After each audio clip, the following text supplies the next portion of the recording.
ఇంకా కొత్తగా ఏంటి ఎమ్ అనే పదం వాడుతున్నాడు ఆయన. అంబటి మురళి అన్నదమ్ములు చూస్తే మోసానికిను దుర్మార్గానికి ప్రతిరూపం. వాళ్ళిద్దరు అన్నదమ్ములు కాయిన్లో వెనక ముందు అంతే, ఒక డిగ్రీ ఎక్కువ తక్కువ అని. అంటే వాళ్ళకి తెలిసిన ఎమ్ ఏంటంటే మనీ అనేది, మానభంగాలు అనేది, మోసం చేయటం అనేది, మర్డర్లు చేయటం అనేది. దాని పేటెంట్ వాళ్ళది, వాళ్ళ పార్టీది, వాళ్ళ నాయకుడిది, వారసత్వంగా వీళ్ళది. అందుకని పచ్చ కామెర్లు అడిగి పచ్చగా కనపడుద్దని వాళ్ళకి ఆ డబ్బే కనపడుద్ది ఎమ్మనంగల్ని. మా పేటెంట్ వేరు ఎమ్మకి. మాకు మానవత్వం, మంచి, మార్పు, మానవ సేవ, అది మా పేటెంట్. వాళ్ళ పేటెంట్ ఏంటి? మర్డర్లు, మానభంగాలు, మోసం చేయటం, కలెక్షన్ చేయటం, దోపిడీ చేయటం వాళ్ళ పేటెంట్. వాళ్ళ పేటెంట్లు మాకు రుద్దామని ప్రయత్నం చేస్తున్నాడు. అది బరి తెగించి, ఎందుకంటే ప్రజలు మర్చిపోతున్నారనే నిరాశ నిస్పృహలతోనే నోటికి పట్టనట్టు మాట్లాడుతున్నారు. మాకు ఇలా సర్టిఫికేట్ కావాలా?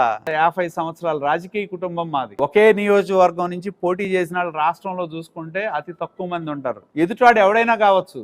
నోటికి ఎంత వస్తే అంత మాట్లాడటం, ఏది పడితే అది మాట్లాడటం, దాని ద్వారా వాళ్ళు వాళ్ళ మనుగడ కాపాడుకునే దానిలో మేము ఉన్నామని ప్రజల మధ్య చెప్పుకోవటానికి, మనుగడ కాపాడుకోవటానికి వాళ్ళు మాట్లాడింది. వాళ్ళకు ఛానల్, పేపర్ ఉంది కాబట్టి దాన్ని రిపీటెడ్ గా వేస్తా ఉంటారు. మీరు చూడండి, అదే లైవ్ 10 సార్లు తిరుగుద్ది ఆ ఛానల్లో. వీళ్ళు బయలుదేరంగానే వెనకాల కెమెరా బయలుదేరుద్ది.